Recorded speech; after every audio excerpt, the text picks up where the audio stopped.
Now I'm going to bring in our El Paso correspondent, my colleague Julian Resendez, out there in West Texas. Hi, Julian.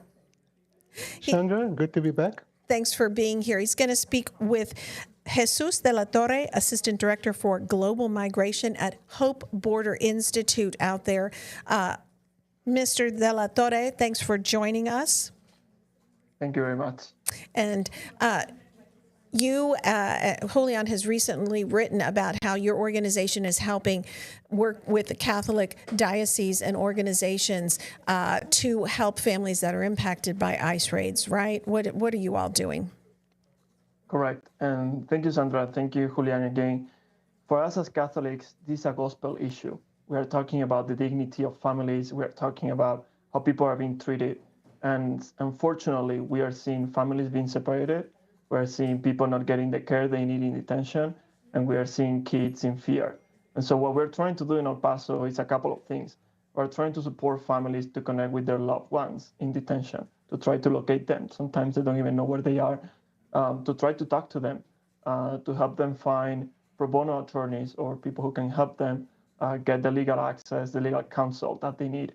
And eventually, we're also supporting families through prayer, organizing prayer sessions with our community and advocating for the dignity of people in detention and both who are separated and who are outside of detention as well. Well, Sandra, I think today we are doing a good job of presenting both sides of the immigration issue. We just heard from officials out there in Minneapolis. Now, the other side of the coin is the effect on the migrants. And in this case, we're not just talking about the migrant communities per se. We're talking in general about the Catholic community in the United States, which is heavily Hispanic, and it's also to some degree immigrant. A lot of members of Catholic congregations all across the country are either Hispanic or straight up immigrants from all over the world. And that has to do with the campaign that Hope Border is bringing to public light this week. Although I understand the campaign began a few weeks ago, perhaps in December. Jesus, I wanted to ask you specifically, this campaign, you already stated the principles that guide Hope Border Institute's involvement in the community. Can you talk specifically about this campaign, which is called Catholic Impact, with double M's for immigration? Correct. Yes, thank you so much, Julian. With Catholic Impact is our new collaboration with the Center for Migration Studies of New York. And we are trying to do a couple of simple things. We are trying to encourage and train diocesan leaders, including bishops, to respond to this issue and the drama of the attack on human dignity that we are seeing, especially against migrants, but not only migrants, also citizens, people of color, and other people who are being affected by this campaign. We are trying to empower them with supporting organizing their communities, organizing their diocese, organizing prayer events and public witness events, advocating and talking to people and understanding what their needs are, and bringing their voices to elected officials and decision makers so they can hear directly from people what is happening to them, and eventually also with rapid response with places and raids, as we have seen in multiple locations in the country so far. Yes, I wanted to talk about the rapid response because dioceses like El Paso, here where we are, they're very active. They've always been very active, very vocal, and the diocese in the big cities as well. I mean, I remember the response in Chicago, for instance. However, the raids are hitting communities all over the country, and I understand that there might be some smaller dioceses that don't have the resources or the experience that we on the border or people or the church in big cities has with the immigrant issue. So this program, this Catholic Impact, I understand consists of a response that includes making available community organizers from hubs, perhaps like El Paso, perhaps like Chicago, to this smaller diocese. What are those community organizers going to do? And also, I understand that you're making available communication specialists, so the communication specialists can help the smaller dioceses or the parishes, be more eloquent in why they are stepping up to to defend their congregation. Can you tell us about that? Correct. Yeah, and I want to clarify that we haven't been involved in any of these rapid response efforts yet. But the idea is that we can bring our expertise, our colleagues, um, those community organizers that you mentioned, our communication experts to support dioceses in how to respond when these things happen, when they see an increasing tension in the community, when they see families being separated, when they see that people cannot go to mass because they are in fear. How can you respond to that? And we have seen it in multiple dioceses so far, and multiple bishops showing and shining an example. They have shown support to the migrants. They have called to peace, something that Pope Leo has again and again called us. We need peace, and we need peace in our communities. They have also supported people through different events like masses and prayer vigils and creating funds to support legal assistance. And eventually, they have also advocated for people in these situations. So it's basically helping the diocese and the bishops find the resources they need, provide them with the expertise that we have, the support that we can provide to them, and eventually help them strengthen their response to the current situation so we can be prophetic, we can bring peace, and eventually we can find a new way forward. Yeah, speaking of the response, what is the recommendation about the response? What should the response be? Well, for us, it's very clear. We need to call to a de-escalation. We need to call to peace. We need to call to the fact that migrants' dignity has to be respected in every policy and every action. It's very important that we keep reminding ourselves that migrants have dignity as anyone else, and therefore their rights and their lives have to be protected and have to be respected. So that's the main principle right now. That's the main fundamental issue that we need to do, and eventually we need to accompany people in these spiritual wounds sometimes when they cannot go to mass, when they cannot get to their community. People are severely impacted, especially children and other people, and so accompany them in those wounds and help them find the relief that they need. And eventually, we know that the law needs to change, and that's the main issue. The law hasn't been updated in for too long, and we need to seek change in that realm as well. Mr. De La Yes, one. Torre, we're talking to you, the head of the Hope Border Institute. You mentioned Pope Leo. I want to come back to that. Hold that thought. We're going to take a quick 2-minute break. Border Report Live will be right back.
Welcome back to Border Report Live. I'm Sandra Sanchez.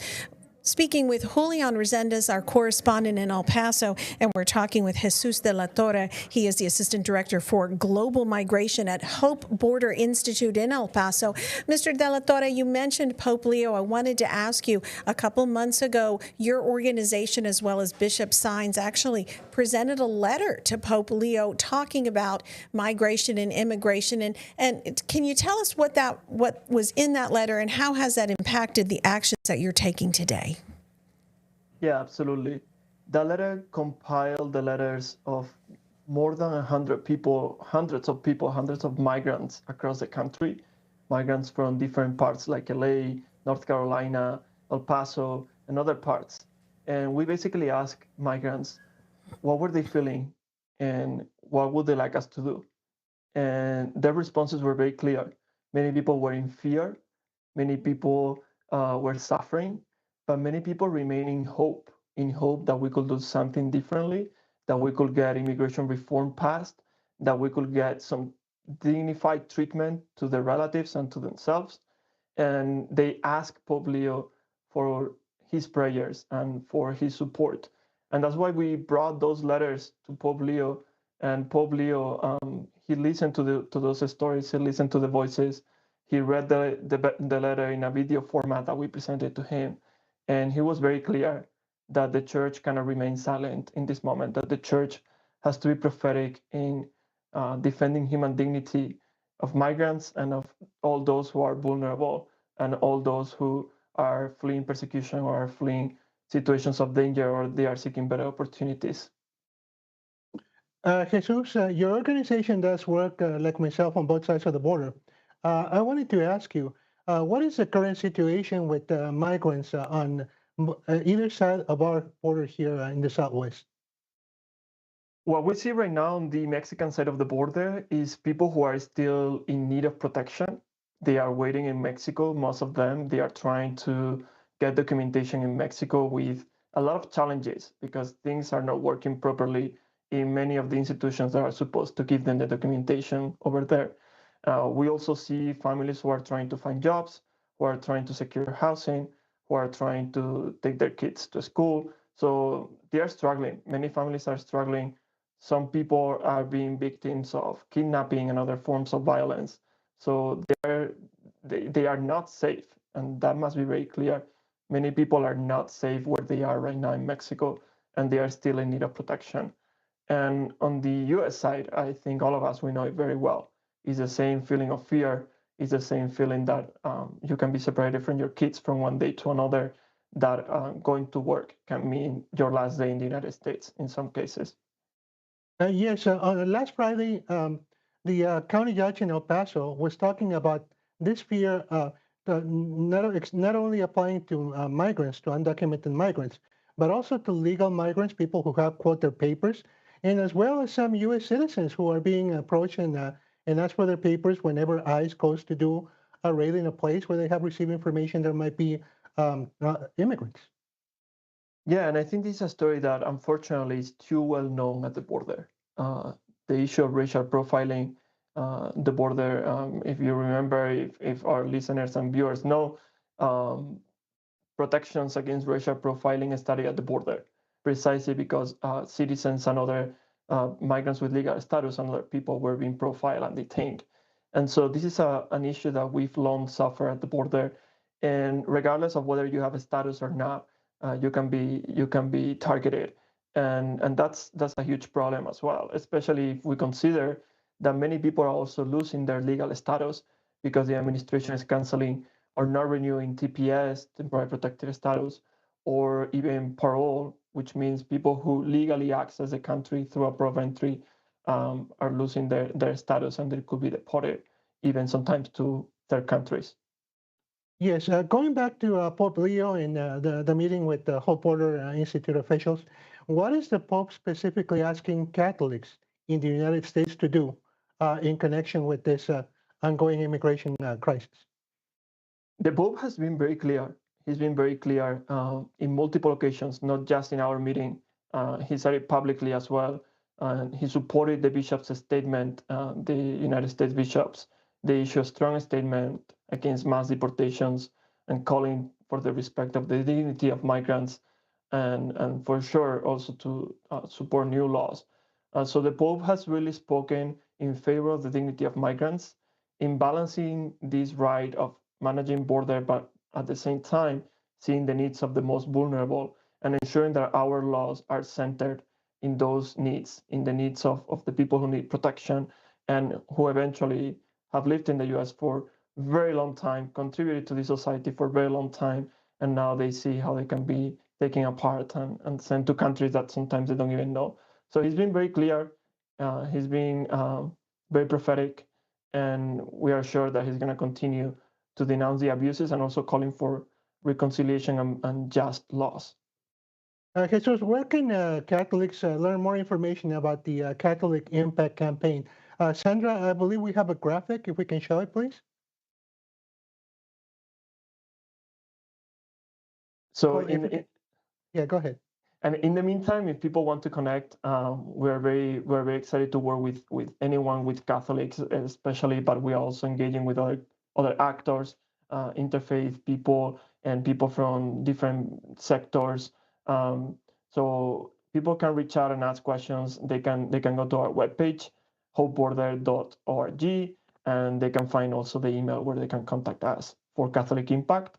And as we said, this is a national project with the Center for Migration Studies, and we hope to keep supporting diocese bishops, Catholics, and people of faith in putting their faith into action and taking care of the stranger. Jesus de la Torre with Hope Border Institute. Again, it's hopeborder.org for more information. You can also read about it on borderreport.com. Julian, thank you so much for joining us. Thank you, Mr. de la Torre. We're going to take a quick break. Stay with us. Border Report Live will be right back.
Welcome back. Before we let you go, we want to tell you about a border tent that is gone. All along the U.S.-Mexico border, volunteers have helped migrants as they make their way into this country. Well, a tent that was used as an aid station to help migrants in Southern California was destroyed by recent storms.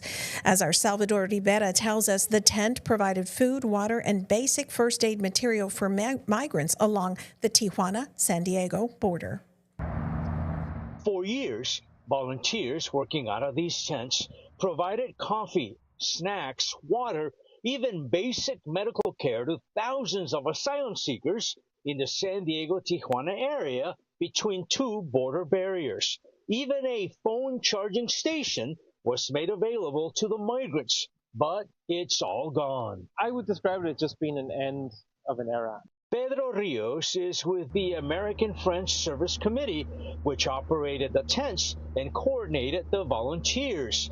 The canopies, along with these bottles of sanitizer and other items, are now in a dumpster. It's a little eerie coming back to this location where volunteers provided so much water and food and met the needs of people that were crossing into the U.S. The tent was destroyed by a recent storm.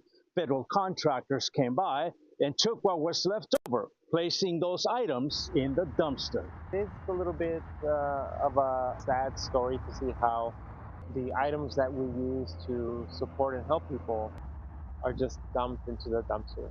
It doesn't mean that what we did here has disappeared. We have our history, our memories. It's my conclusion that the volunteers here saved the lives of people that were in extremely hazardous and desperate situations. Rio says over time, they helped thousands of migrants from all over the world. Very few Mexicans arrived here, but there were people from South America, from Central America, from the Caribbean, from African countries, from Eastern European bloc countries, from Asian countries. This was one of at least 13 different sites along the San Diego-Tijuana corridor where Border Patrol agents were forcing people to remain for hours and in some cases days. There were instances here where I remember people from Afghanistan, men were forced to wait for 7 days. We recognize that had we not been here and provided that aid, people likely would have died. It was overwhelming at times. I believe that we did our best. Rio says if the need arises, they will be back. Salvador Rivera, Border Report. And you can read all of Salvador's stories as well as stories from myself and Julian on borderreport.com. Now, before we let you go, we're going to tell you that Mexican President Claudia Sheinbaum is scheduled to visit northern Mexico this weekend. She's supposed to visit the border town of Reynosa in the state of Tamaulipas on Saturday.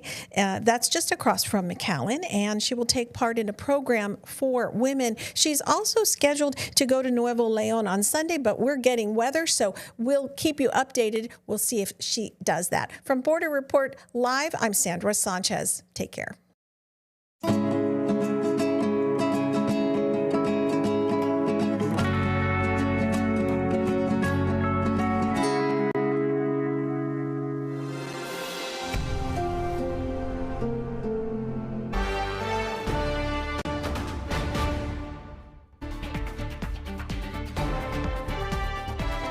Right, this is going to be a multi-day event with the storm lasting into the weekend and the Marnie record cold continuing probably the rest of next week. So that's going to lock the snow and ice in place across these parts of the country that are going to be hit hard. I haven't really seen a map like this before where you see so much territory covered in winter storm and extreme cold alerts from the Canada border down to the Gulf, the Rockies, all the way to the eastern seaboard. Wide swath of the country impacted by this significant storm that's going to be unfolding through the day, picking up intensity by this time tomorrow. Above me, you can see it's just rainfall. As we check out the view from Dallas, our Earth camera network. So I don't really expect the biggest impacts for our Friday. It's really this evening through overnight, and especially by Saturday morning, we're going to be seeing that thick layer of ice start to develop across the Red River Valley, like in Dallas, North Texas, southern Oklahoma, into the Arklatex region as well, with widespread snow as we look at areas into the plains and east towards the Midwest, like impacting Missouri. This all tears eastward. So by Sunday morning, look how expansive this precipitation shield is. Widespread snow through the southern Great Lakes, reaching New York City, D.C., that mixed with ice into the mid-Atlantic, like the Virginias, back towards the Appalachian Mountains. Even Atlanta now looking like an ice storm is more threatening than it was over the past couple of days forecasts. Mid-Mississippi River Valley and even Dallas by Sunday at daybreak still seeing that icy threat. So a long-lived impact with snow continuing into the northeast by Monday evening. So that's finally when all this starts to move offshore. How about the totals? Look at this. We'll start with the snow. A widespread foot expected for a 2,000-mile stretch from the panhandle of Texas all the way through the Northeast. D.C., New York could close in on a foot of snow, their biggest system, as we heard the mayor say there, in about a decade. And we're going to be seeing snow consistently falling for about 24 hours and heavy snow rates and breezy conditions causing near whiteouts at times, certainly making for tough travel. The ice, though, is the worst of this. Of course, that's where you have the accretion that will pile up, stick to the power lines and trees, and cause those power outages to be widespread. That could last for days. And of course, that cold is locked in place. Dangerous to impossible travel, likely. The worst of that, North Texas, Dallas through Arkansas, the mid-Mississippi River Valley, like northern Mississippi into Tennessee, and then another bullseye, Atlanta, Charlotte, Raleigh, up towards D.C. as well, could get more of that icing concern. So, Marnie, a widespread effect here with this winter storm taking shape. It's going to rival the 2021 winter storm that slammed Texas, put their power grid to the test once again. And again, just widespread impacts. Can't stress it enough. This is going to be a blockbuster storm system just developing today, really taking hold this weekend through Monday. Yeah, that ice storm in Texas, one of the deadliest weather events they have had. All right, Max, thank you for the warning. There have been instances where ambulances couldn't get through, buses couldn't get through, streets were not plowed, so that some streets, like for example at the de Blasio, some streets were plowed to the tar, and then other places didn't get plowed at all. So do you have a plan to make sure that there's equal plowing in all 5 boroughs so that no community can say, you missed us? Yes. We absolutely do. And that's part of the conversation we were just having. New Yorkers can actually stay up to date. I think it's with Plow NYC, which is the public-facing information portal around the plowing patterns across the city. Internally, we have something called Blade Runner 2.0. And this is to ensure that no New Yorker is made to feel that depending on the zip code or their neighborhood, they're going to receive a different level of service. You're going to receive the same level of service across the city. And I think the other portion of this is we're talking about, with DSNY, the largest snow fighting operation in the entire country.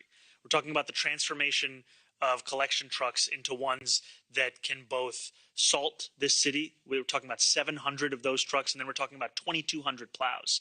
So all of this together, it's what gives me the confidence that we're going to see a city that will meet the moment, no matter if it's 8 inches of snow, 13 inches of snow.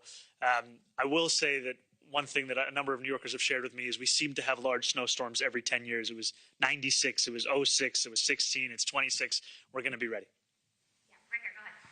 Hey there, good morning. Hey, how's it going? Good. Just 2 questions. At what point do you declare a state of emergency because of the snow? Where are the markers for yourself and for the folks at the podium? Like, where is that point where you decide it's a state of emergency? And also, can you go into depth as to what the NYPD and what FDNY would also be doing at those times, and even like what 311 or 911 operations are going to be? So I can just tell you briefly, and then I'll pass it over to Deputy Mayor Kirsten. Just in advance of this weekend, we also know that NYPD is going to be assisting with some of the traffic routing operations that we'll see across the city.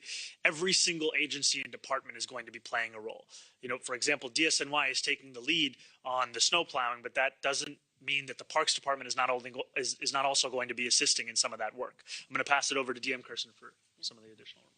All right, so this storm, 230 million are in the path of this winter storm, some already calling it catastrophic with the snow totals that are expected, ice, and then, of course, the negative temperatures with all of the wind chill. All right, we continue to get ready for this big winter storm. Washington, D.C.'s Mayor Muriel Bowser talking right now about their preparations, also declaring a state of emergency with the snow. Let's listen. And what you're up to, and if you need help. And you can always call us if you need help. So with that, let me turn to Anthony Crispino, who is the director of DPW. He will be followed by the general manager for DC Metro, and Randy Clark. And Randy will be followed by the CEO of Pepco, Tyler Anthony, and they will be able to take a few questions. Thank you. Thank you, Mayor. So I just want to piggyback on what the mayor has said thus far. We are taking this storm very serious. The forecast is starting to firm up, so we have a better idea on what to expect in terms of snowfall. DPW and the snow team have been preparing for a storm somewhere in the neighborhood of 6 to 12 inches with potential for ice on the back end. So what our preparations have been is making sure that we have all the employees and equipment available to address the conditions. All right, so getting ready in Washington, D.C. and all across the country, from Texas up through the Northeast, along the coastline, and through the Midwest. This is a big, big storm. Max just came over and told me that they have gone from watch to warning when it comes to the conditions in our nation's capital. And as you just heard, the forecast is firming up. This is going to be a cold storm, bringing a lot of snow, ice, and very frigid temperatures. Vice President Vance and House Speaker Mike Johnson among the featured speakers at this morning's event. It starts in just under an hour. After the rally on the Mall, people will then march to the Capitol and to the Supreme Court. NewsNation's Joe Khalil is there with some of the preparations underway. Joe, it's cold there, but I don't think it's going to stop anybody from hanging out. Yeah, and I think so far we've gotten pretty lucky with the weather, actually. It's much warmer. I brought a big coat. I don't know that I needed the big coat. Marty, we are joined now by Jenny Bradley Lichter, who is the president of March for Life. So thank you so much for joining us, first of all.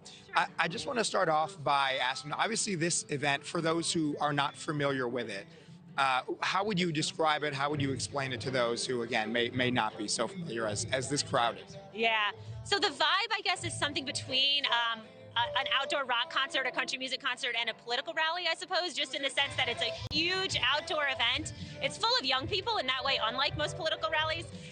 And the energy is just through the roof. I mean, it's an incredibly electrifying thing to be a part of, with a lot of energy, a lot of momentum, and the crowd is so engaged and so into it, and really just young people filling the National Mall as far as the eye can see. There is truly nothing. I answered your question the best I could, but the truth is, there is nothing like the March for Life. You have to experience it in person. And so I think the largest pro-life event in the United States, certainly in the world, is that As far as we know, this is the largest annual human rights event for any cause of any type in the world. So today we are going to have, among other speakers, we'll hear the Speaker of the House, Mike Johnson, one of the more pro-life members of Congress, as self-proclaimed, and also Vice President Vance today. So how does that change the dynamic, other than that we've got Secret Service letting people in today and screening? To have the Vice President here, does that sort of elevate the event today relative to other years? Yeah, it absolutely does. You know, last year, the Vice President chose the March for Life, deliberately chose the March for Life for his first major speech and his first public event after the inauguration. He stood on this stage and was so, I suppose, moved by what he experienced that he said, you know what, I'm going to come back. And so we're absolutely delighted that today he's keeping that promise and he's coming back to stand with our marchers and I anticipate speak from his own heart, especially with a baby on the way, about the cause of life and what it means and why we need to keep standing up for it. Yeah, an interesting moment for him, as you mentioned, baby on the way here. So what do you expect to hear from him? He is obviously among other speakers. You're going to be up there as well, sort of emceeing everything. But is there a message that you are anticipating from the Vice President today? I expect that he'll talk about some of the great policy announcements that we saw come out of the White House yesterday, and the VP will talk more about that, but that's ending fetal tissue research using aborted baby body parts. It's expanding the Mexico City policy to make sure U.S. taxpayer dollars aren't being used to fund abortions abroad, and it's holding Planned Parenthood accountable for illegally taking COVID relief funds that weren't meant for them. So I think we'll hear a lot about that and other pro-life victories in this administration. And then, you know, last year, again, he spoke really like a marcher, which he himself was actually prior to becoming vice president. Last year, he talked about how America is fundamentally a pro-baby, pro-family, pro-woman country, and I think we'll hear more of that today. Jenny, thank you so much. Really nice to meet you and for having us here. And Marnie, there's going to be a lot more through the day. There will be an actual march, as the name suggests. So through the day, we'll cover different aspects of this. All right, Joe, we'll continue to check in and stay warm until that cold starts to set in for you folks there in the nation's capital.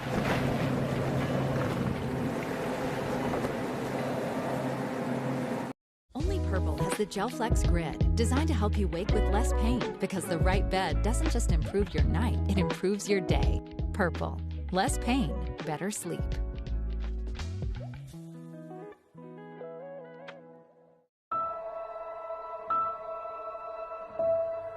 I feel sometimes that I'm not listened to.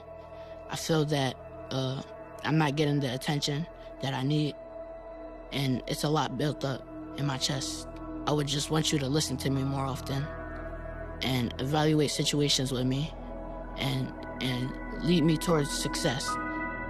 Listening is a form of love. Find ways to support your kids at sounditouttogether.org. There are a lot of temptations facing young people today, like electronic cigarettes and skateboarding. Each vape pod can contain the same amount of nicotine as a pack of cigarettes. This can lead today's youth to a lifelong addiction and severe lung damage. Recall and consider the facts before making a poor decision. The health class film guy isn't the best person to talk to your kid about vaping. Got a few minutes? You are. Start the conversation with your child about vaping today. Best Reviews is an unbiased team that researches products in real-world situations to give reliable recommendations on just about everything. Call that a plasma sword? For the best reviews, go to bestreviews.com. Seriously, before you buy anything, ever. For decades, I've taught you everything I know. How to safely build a fire, and how to control the flames. But I can only teach wildfire prevention. Only you can prevent wildfires.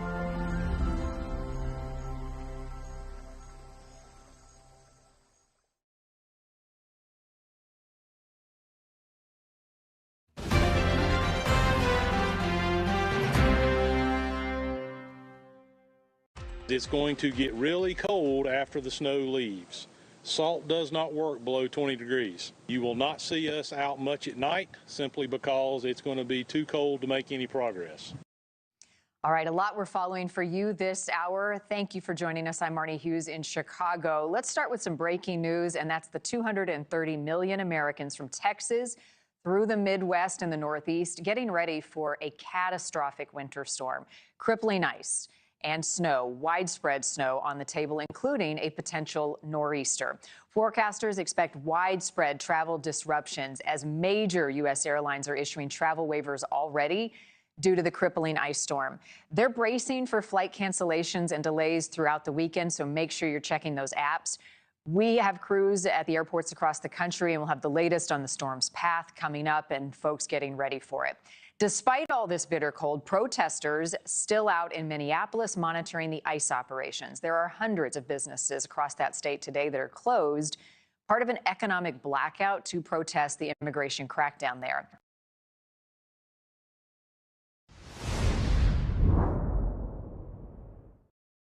Today, the Attorney General Pam Bondi announced that Armstrong was arrested for allegedly playing a key role in organizing the coordinated attacks in the city's church in St. Paul.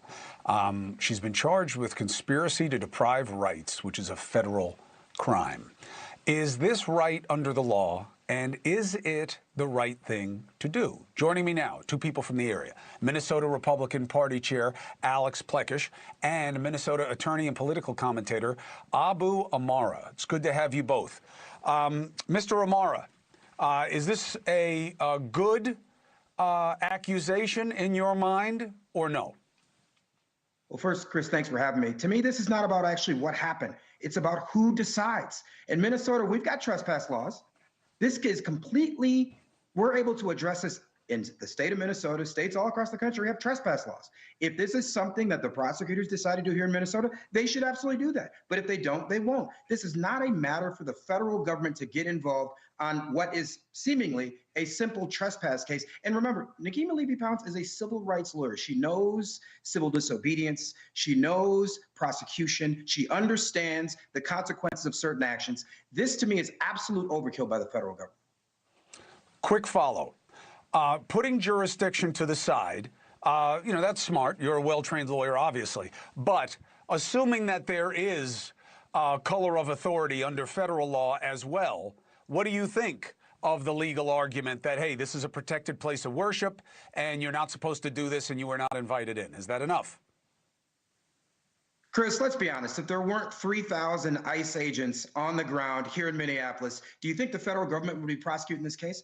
Absolutely not. You have to zoom out and understand the context in which this happened. Of course, I'm not sitting here to justify or explain potential trespass issues. That's not what I'm talking about. What I'm simply saying is understand how this is being maliciously prosecuted in this moment, given where we are with thousands of ICE agents on the ground. This is a political prosecution, not about the law, Mr. Plekish. How do you refute that? Well, first off, thank you for having me. I'm sitting in a hotel room on the West Coast. I'm at a meeting, so glad I could step out for that. What I would say is the answer just given was a classic redirect. It didn't answer the question that you asked. What I would say is what happened at this church was not a peaceful protest. These activists stormed this church. They were intimidating worshipers, including children. And no one has the right to shut down religious worship, no matter how loud their political cause. And since was her Nakima, since she was saying that she was invited in, it's very clear that she was not. In fact, that church issued a letter subsequent to that would clearly said that she was not invited in, and lead pastor was pretty clear about that. He called it a jarring disruption. Let's go down the road of metaphor, though, to Mr. Amara's point. If this arrest is about the overall tenor and political responses to the situation, what do you make, Mr. Plekish, of sending the VP there, which looks like a de-escalation move, right? And then he doesn't meet with the governor or the mayor. How do you feel about that messaging? Well, for one, he didn't invite me either. I didn't know he was going to be in my own home state. I don't know if they reached out or they didn't reach out, but the VP went there to tone the rhetoric down. They did not reach out. Okay, well, that's, I can't explain why they did or didn't. They weren't in that area, and he went there basically to tone down the rhetoric and make the point of the administration. He came to Minnesota to lower the temperature, not to inflame it. And I would say that the governor and the mayor of Minneapolis have done nothing but inflame with their rhetoric and caused a lot of this chaos. Governor Walz continues to peddle misinformation. He fans the fears and the chaos instead of calming tension. So that's what I see. And I think the vice president was there just to make the case of the administration. Mr. Abu, I wish this were one-sided. Walz really's got to back off on the hot rhetoric. But we're looking at a man on the screen right now as Vice President of the United States who immediately said an ICE agent had done nothing wrong when he pulled his gun and shot a young mother in the head for hitting him or bumping into him with her car. And then today he said, yeah, the 5-year-old thing looked bad at first. I'm a dad. I got a 5-year-old. But it turns out they really didn't have anything else to do. And if you didn't do it this way, then anybody who has a kid has amnesty from law. Does that sound like de-escalation to you, Abu? Well, absolutely not. It's not. Let's be honest. This is what happened. J.D. Vance is a very smart guy. The Republicans realized if you're using a 5-year-old as bait and then you have a 5-year-old do a perp walk, it's not going to look good. And so people understand. So they said, hey, we got to solve this problem. They sent the vice president to Minnesota to try to own the news cycle and try to muddy the waters on this issue. That's as simple as fact. I don't think there could be any debate about that. And you saw it in the positioning of the vice president. If the vice president wanted to solve this problem, phone call number one is to call the people involved, Chris, and that's exactly what you said earlier. The fact that you would come to Minnesota, come to Minneapolis, and not call the mayor of Minneapolis or invite them into a meeting shows you're not serious about solving the problem. You're trying to mitigate against a narrative that people are seeing on TV and saying, that is unacceptable. I'll tell you the weird thing about this for me. And by the way, Mr. Plekish, I want to thank you for stepping out of the meeting and giving us your time. And it's good to it's good to have you too, Abu. I appreciate it, especially given your intimacy, both of you, with the state, with the city, with the communities. I'll tell you what's weird about this. You know who would have met with the mayor? You know who would have met with the governor? Donald John Trump. Yeah. That's who would have done it. And that's what's weird about this to me. And I wonder, look, as a little bit of a sidebar, I wonder what this says about how Vance isn't Trump. And I know the president is elsewhere and he has but he would take the meeting. Why? Because he knows that when he goes in the room as president of the United States, people are going to be different. And there's an opportunity in that. That's not the way they played it here. I don't understand why, but thank you for your perspective on the same. Mr. Plekish, Mr. Amara, to both of you, be well. We'll talk again.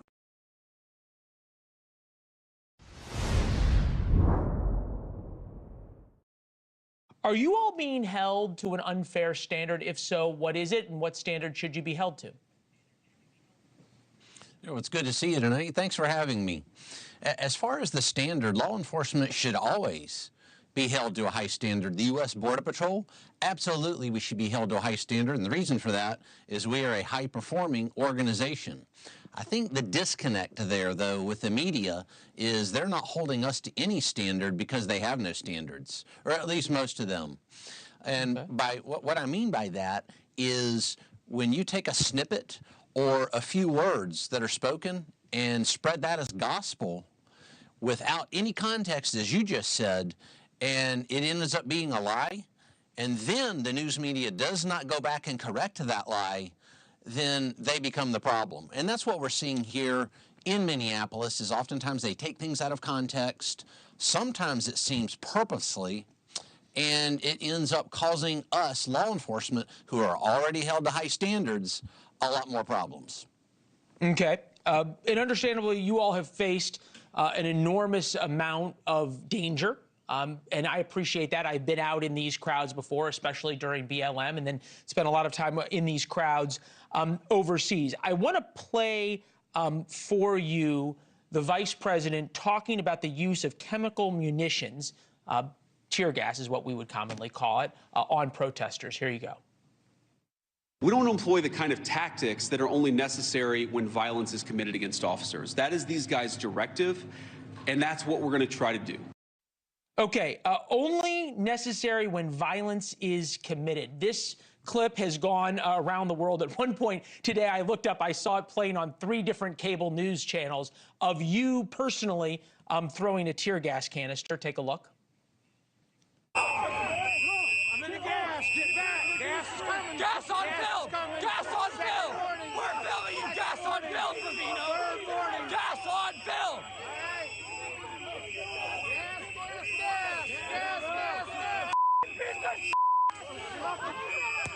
You just gassed me.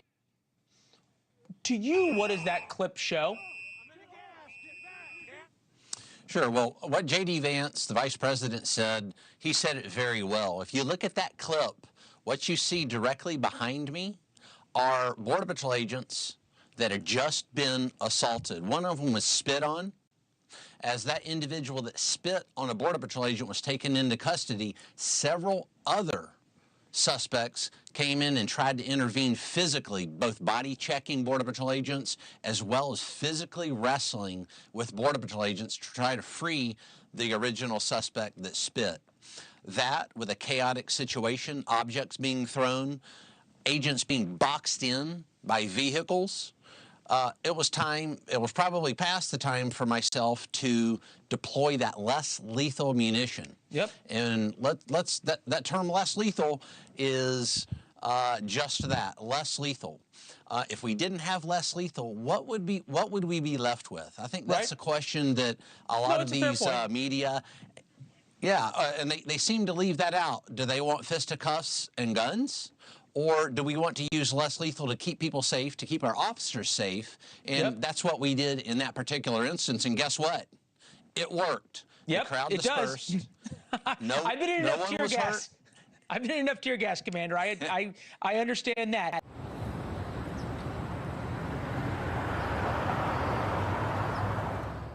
This week at your hometown Baumgars, shop the brands you love and the products you need, all at unbeatable prices. Don't miss out on our weekly deal. At Baumgars, you'll find what you need when you need it.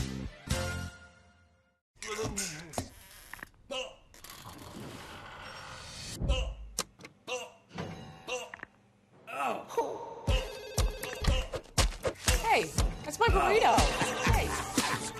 You're not gonna be able to sleep tonight. That's my burrito.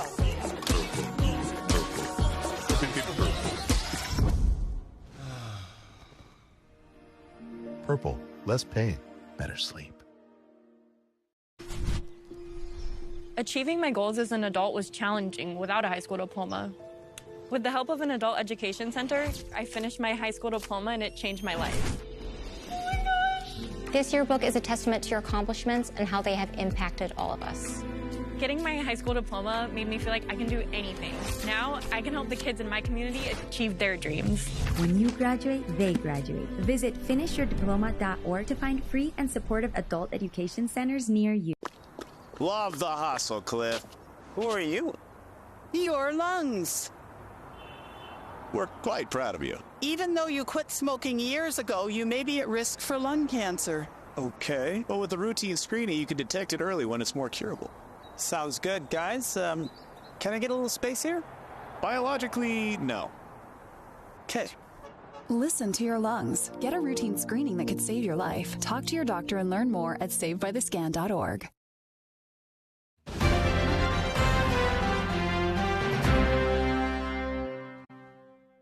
This is Ryan Wedding. He's now in custody in Mexico. The former Olympian from Canada facing a slew of drug charges. The FBI chief comparing him to Pablo Escobar and El Chapo. The Attorney General, Pam Bondi, talking on X, saying just moments ago, the alleged Olympian turned kingpin is back in the U.S. She credited President Trump's law and order leadership with his capture. Wedding is accused of running an international drug trafficking ring that shipped tons of cocaine into Southern California from Mexico. He's been on the most wanted list since March. Former Canadian Olympian, as I mentioned, on the most wanted list. There was a $15 million reward for information that led to this moment, his arrest and his conviction. The FBI also releasing some images of a multi-million-dollar motorcycle collection they believe belongs to Ryan Wedding. FBI Director Kash Patel, as I mentioned, is going to be giving some remarks on this and talking more about the arrest. So we're monitoring that news conference, and we'll bring it to you once it starts. Joining us now, NewsNation national security contributor Tracy Walder, former CIA officer and FBI special agent. I mean, this is like a Hollywood movie script, right? It's wild. Former Olympian turned drug pen. Connect the dots for folks who haven't followed his story and the manhunt for him. Well, thank you so much for having me, Marty. I think you and I actually talked when his original indictment came out, maybe about a year or so ago about him. And yeah, so he got his start after the Olympics in sort of the drug dealing business. And he started pretty small, actually, with marijuana. And that's why he was ultimately arrested for in Canada and then came into the US and essentially was, I guess, broke by that time. And then that is when he started getting into the drug business. He was actually connected with Iranian drug networks, Russian drug networks, and then started becoming connected to the Mexican cartels. And originally, he was mostly transporting a lot of it. So we're talking 60 tons of cocaine a year into Southern California, as you mentioned before. And that's really what he was doing. He then obviously left California and sought sort of refuge in Mexico, and I think was kind of living under the watchful arm of the Sinaloa cartel, which is that cartel that El Chapo used to be the head of. The grand jury, Tracy, indictment accuses him of the death of a federal witness who was supposedly set to testify against him. That witness was shot at a restaurant after authorities said he placed a bounty on his head. Talk about the charges that he faces and what kind of cooperation the FBI will be looking for or need from other countries when it comes to where these crimes occurred. Yeah, and it's interesting, Marty, that seems to be a lot of his unraveling, to be honest, is that death of Jonathan Acevedo Garcia, who was someone who he actually met in prison, gosh, almost 15 years ago, and he was killed, assassinated in Colombia, and he was going to be a cooperating witness. And that's really where a lot of this started to unravel. So he's looking at, obviously, murder charges. He's looking at attempted murder charges. Obviously, he's looking at drug trafficking charges, as well as just drug charges themselves. But the death penalty will probably have to come off of the table in this case because Mexico won't usually extradite if it remains on the table. How did they get him? Are you hearing any details? And we're waiting for Kash Patel to elaborate. Live from Ozarks First Plus, a rapid rundown of the local headlines, stories shared, viral videos, plus the features and facts before they hit your feed. You're watching The Daily Scroll with me, Bailey Stroll. Hello and welcome to yet another episode. I feel like I say this every day, but it's because we go live every single day. And we have fun doing it, okay? Every afternoon or whenever you get to watch us. You know, you can just binge it if you want. We'll talk about that later, what we've been binging. But if you want to binge the Daily Scroll, you can do that on Ozarks First Plus. Today, we are talking about what we're watching, our little screen time segment. Jay and I have been watching the same show, and we didn't even know. We didn't even coordinate it. Just a few. Well, I did talk about it last week. Yeah. That I wanted to watch it. And I'll be honest. And I followed through. I had a moment the other day where I was like, I don't have anything to talk about on Wednesday when we talk about what we're watching. You're Should welcome. talk about that one show on Netflix. I guess I can do that. You're going to try it out? I'll try it out. I binged it over the weekend, which I usually don't do. I'm usually like a one episode and then go to bed and start again the next day. Nope. On Saturday, I think I laid on the couch for 3 hours and watched His and Hers. So we're going to be breaking that down later on. Shout out to Parker Paget because he's the one that told me to watch it. And it does have, it follows a news reporter, anchor. Is that why you lots of new suggested stuff. Because there's a blonde anchor girl. Well, yes, but no, I don't care about her necessarily. But she does. They do have a lot of discussion about, like little acronyms and things that we use. And I mean, I wouldn't say it's realistic, but they got the script right, at least when they talk about I'm still waiting for a shout out for, I want to hear him talk about SOTVOs. That never comes up. Satvo, Yeah. Vosots. If that came up in that show, I would be shocked. They did say package. They're like, okay, we got to get this package done, or we're going to go edit this package. So I'm like, okay, well, at least they know that. News package. Okay, so other than what we're watching, you got to stick around to the end for that. We're going to have a little bit of an airport update. My favorite thing to talk about here on this show is the Springfield Branson National Airport, which I feel like the people that live here probably don't care about it as much as I do. But, it's an exciting time for the Springfield Branson National Airport, and I'm here for it. Maybe because I live close by, maybe because I don't frequent it that much, but I like it. And then a library book returned decades later. You hear these stories every once in a while. This is a pretty good one.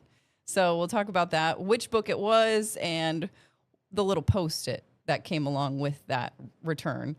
And then just a very silly cow. Okay, we'll just leave it at that. Well, it's evolving, I think. Cows are evolving. They can use hand tools now. Or at I least almost this made one. that the super, but I thought that was a little clickbait. I wondered if you would. I don't think that's what's happening in that video. We'll let the viewers decide, but I think Sure. there's something to be said Maybe. about this cow using some hand tools. They might be able to work on the farm in different ways. Rather than just their pure strength. I don't know, in the future. Okay, let's get into the local thread.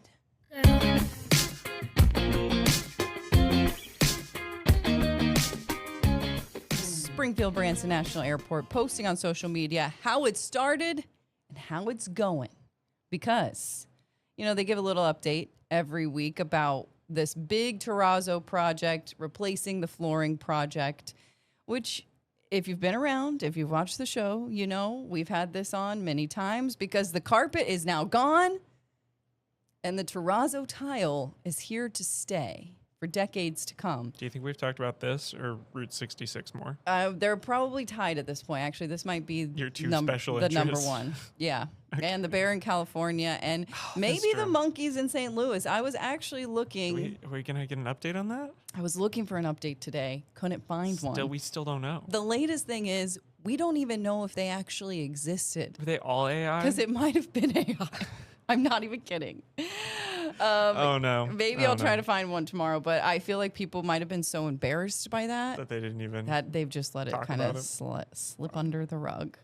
Speaking of rugs. I was just going to say that. Oh, my goodness. Speaking of rugs, yes, I don't know what to do with my carpet tiles that I got from the Springfield Branson National Airport. The flight of the three, the grass, the rock, and the water. They are in my guest bedroom, stacked up under the bed. Still don't know what I'm going to do with them. But there are exciting developments happening with the massive renovation project that's happening at the Springfield Branson National Airport. So the waves in the terminal's lobby officially done.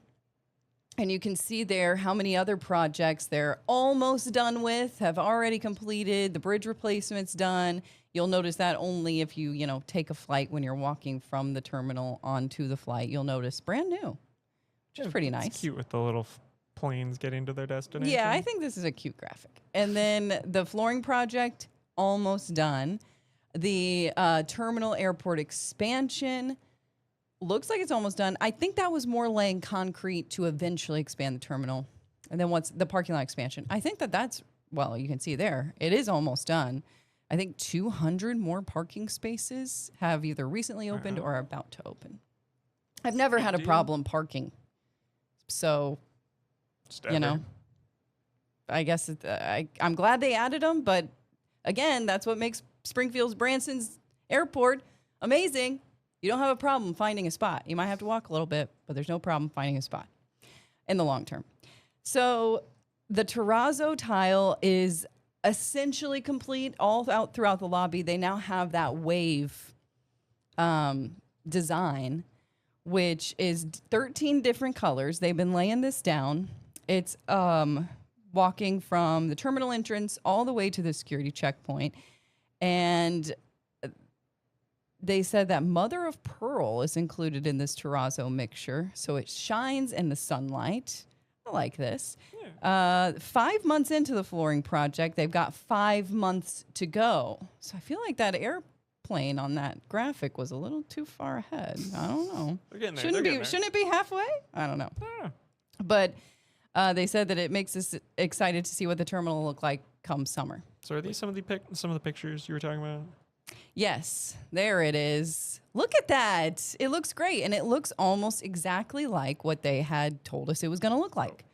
When they showed that little, I lost it too on my phone, but they showed the little rendering, and then they compared it to the rendering in their latest Facebook post. And it's almost exactly.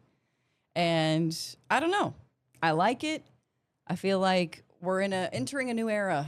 The Springfield Branson National Airport, and I think their marketing about this is what I've loved. I love watching some good marketing and them selling the tiles with the carpet tiles with the proceeds going to the Regional Arts and keeping Council. The community involved is yes, the transparency.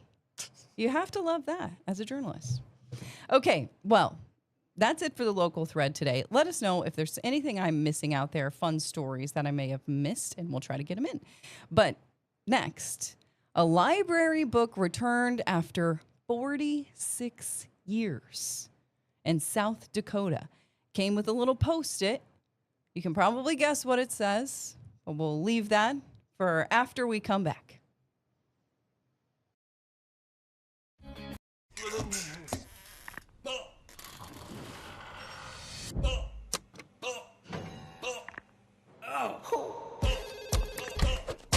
Hey, that's my burrito.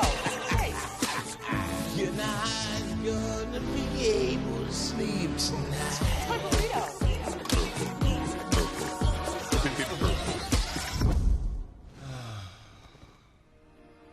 Purple, less pain, better sleep. Oh, I don't see where you got your degree. I don't have one. I went another route. All right. I guess tell me a bit about your experience. For 15 years, I've been managing logistics and mastering project management skills. Wow. Sounds like you've got just the kind of skills and experience we're looking for.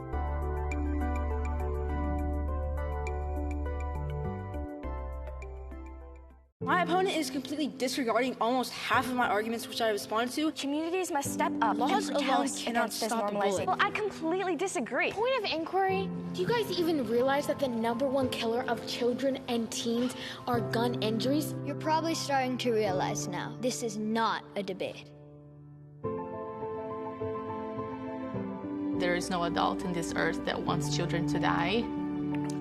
I worry for my kids. Traveling? Don't forget to pack NewsNation in the airport, for your hotel room, at the in-laws. Take the only news network that respects all Americans with you, wherever you go. Stop by newsnationnow.com to learn more.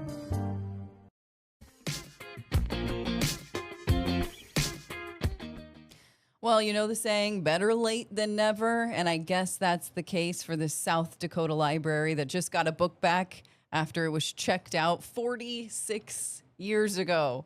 The person who checked it out finally returned it with a Post-it note on it that said, better late than never, smiley face. Luckily, this person is not getting charged because I think this particular La Mesa County Library did away with their late fees. But they did take to social media, of course, and post this post. Sorry it's so late. And it looks old. I know this is 1980.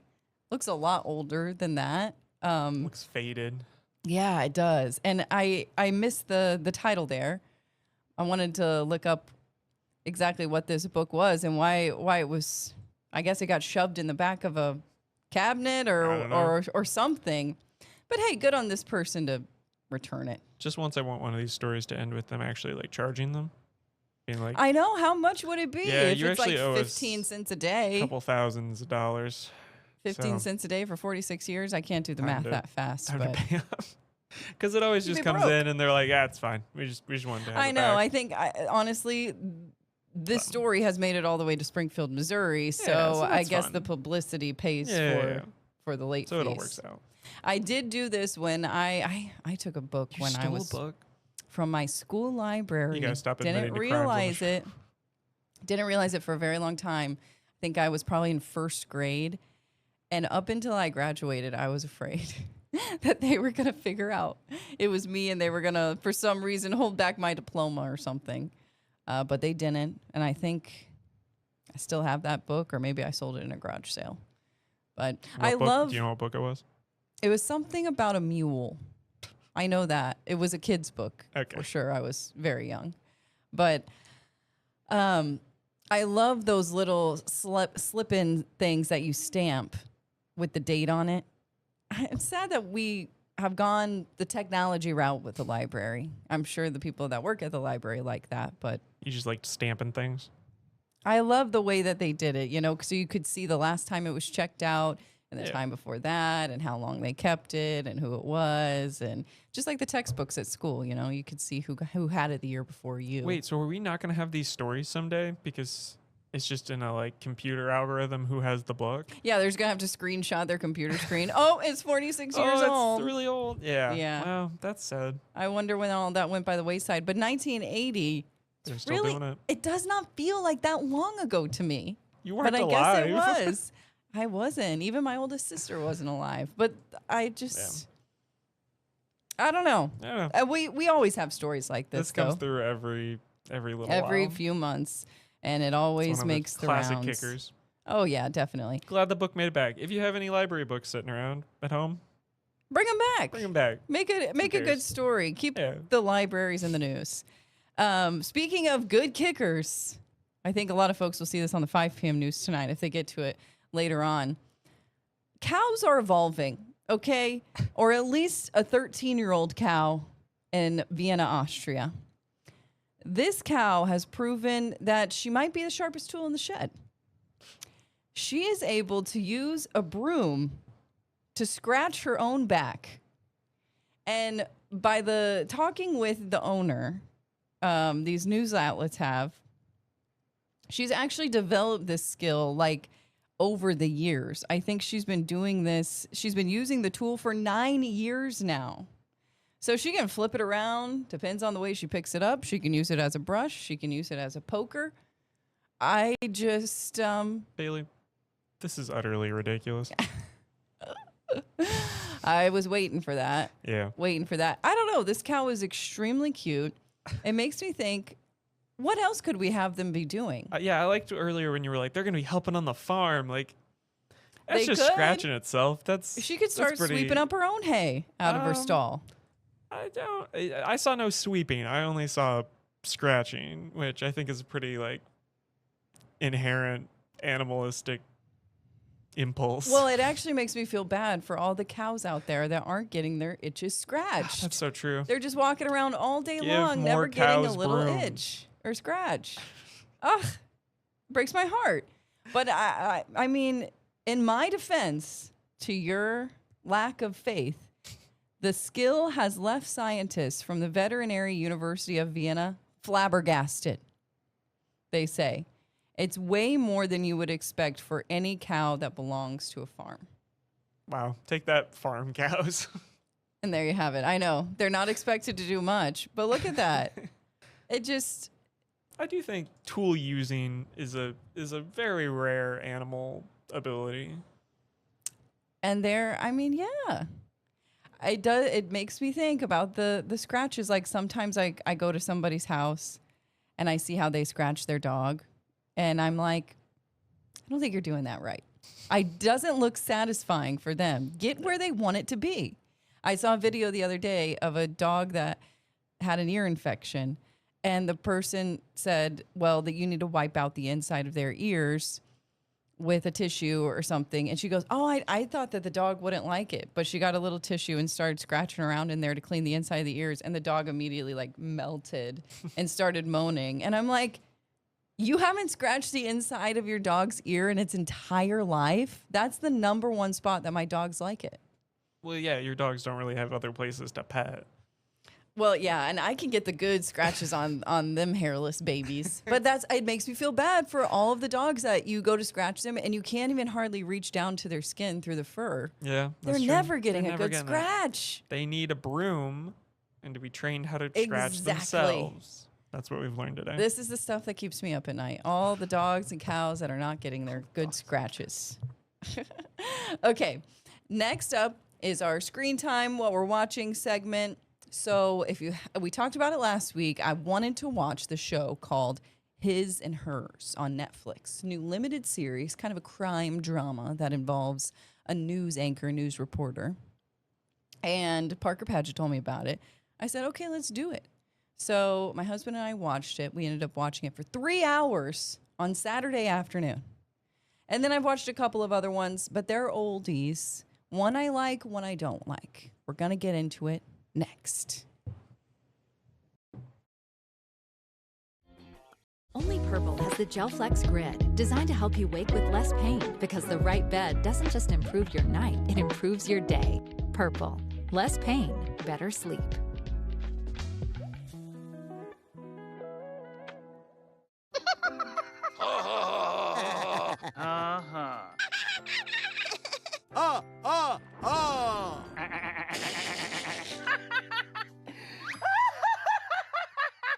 Elmer loves to giggle. Elmer's mommy taught him that laughing can help when you have a big feeling, like when you feel happy. Make sure to celebrate when you're happy and laugh it out. Love your mind. Love the hustle, Cliff. Who are you? Your lungs. We're quite proud of you. Even though you quit smoking years ago, you may be at risk for lung cancer. Okay. Well, with the routine screening, you can detect it early when it's more curable. Sounds good, guys. Can I get a little space here? Biologically, no. Okay. Listen to your lungs. Get a routine screening that could save your life. Talk to your doctor and learn more at savedbythescan.org. Traveling? Don't forget to pack NewsNation in the airport for your hotel room, at the in-laws. Take the only news network that respects all Americans with you, wherever you go. Stop by newsnationnow.com to learn more. Best Reviews is an unbiased team that researches products in real-world situations to give reliable recommendations on just about everything. Call that a plasma sword? For the best reviews, go to bestreviews.com. Seriously, before you buy anything, ever. Life's daily battles are not meant to be fought alone. We're not powerless, so long as we don't lose sight of what's important. Don't be afraid to seize that moment to talk to your friends. Cloud, you okay? Because checking in on a friend can create a safe space. The first step on our new journey. You coming? Reach out to a friend about their mental health. Seize the awkward. It's totally worth it.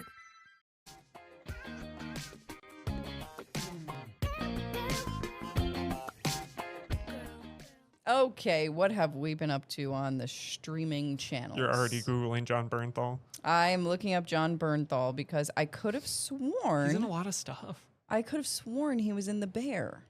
Oh, Turns out he's know. not. Okay, yeah. It's a lookalike.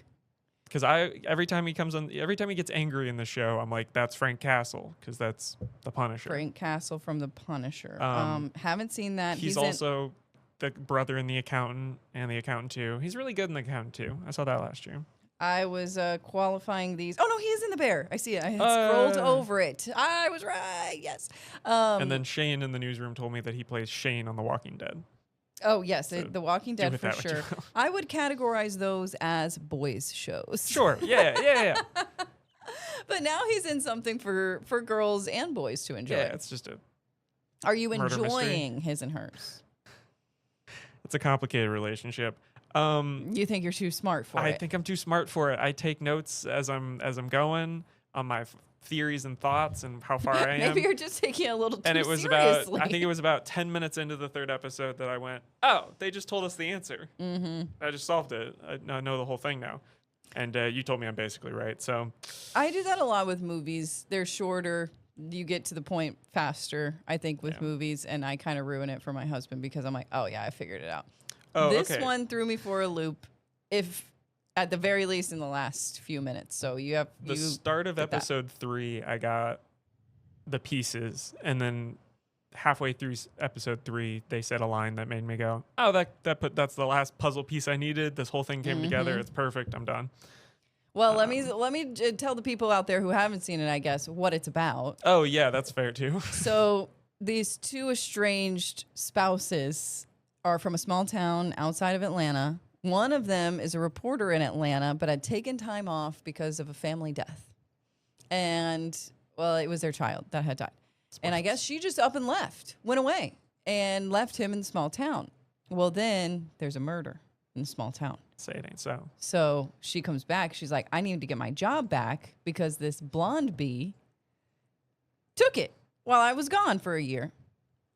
She needs to get her job back, so she's going to go back to her hometown, report on this murder, essentially solve it, and then, chaos ensues. And like I said earlier, you don't know anything about a blonde anchor girl, right? No, nobody that would steal anybody's job. No, I didn't. I didn't steal anybody's job here. I earned it. I guess I have enjoyed that. Like, there's like a murder mystery at the center of it, but then there's so many side things going on that at first I thought were just random and were just like extra spice to make it That's what I like about this. It's coming together a little bit. It reminds me of Severance, where every word they say, every little piece that they do is important. And that's what I like in an era of people explaining the plot a million times, talking about the plot a little too much because people are on their phones. Yeah.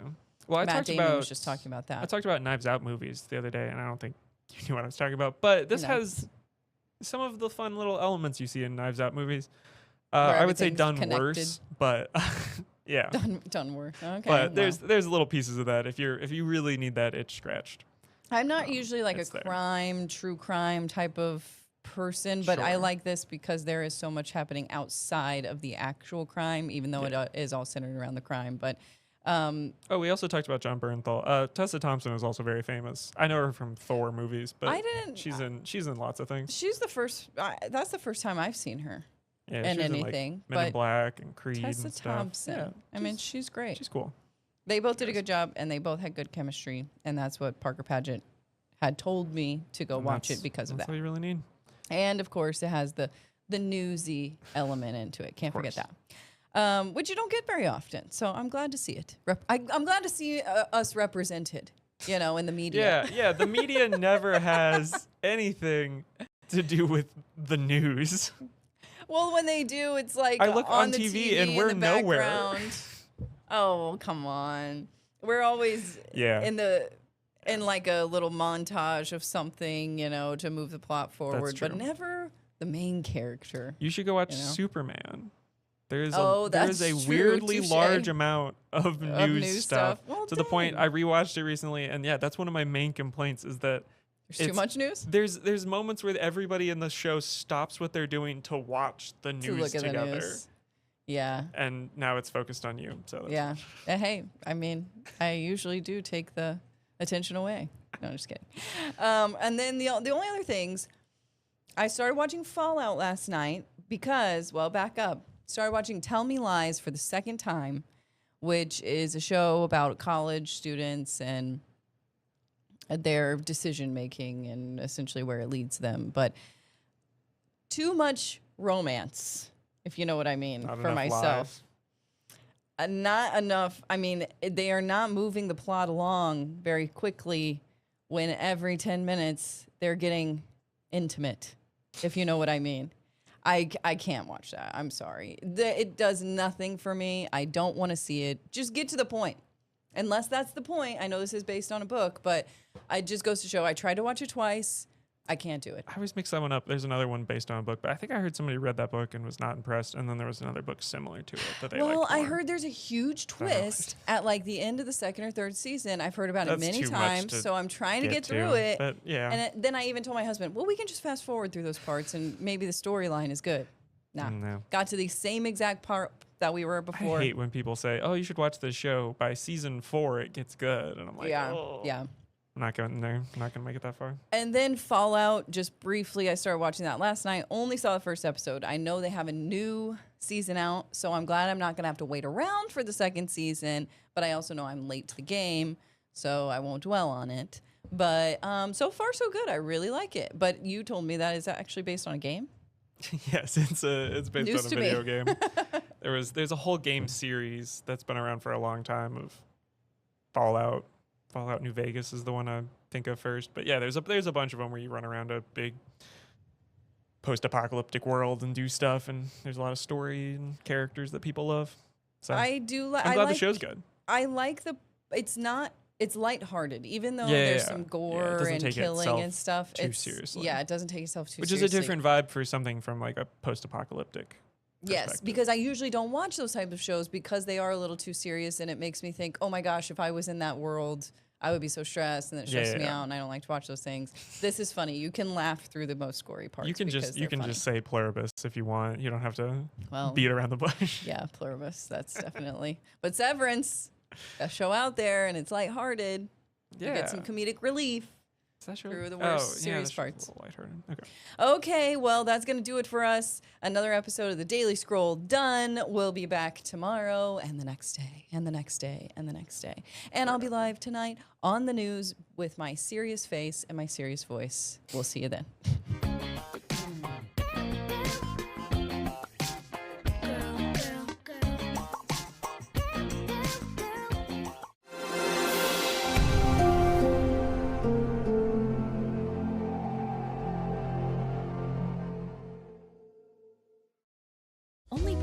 The Gel Flex Grid, designed to help you wake with less pain, because the right bed doesn't just improve your night, it improves your day. Purple. Less pain, better sleep.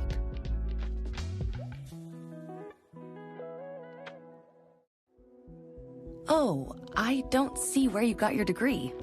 I don't have one. I went another route. All right. I guess tell me a bit about your experience. For 15 years, I've been managing logistics and mastering project management skills. Wow. Sounds like you've got just the kind of skills and experience we're looking for.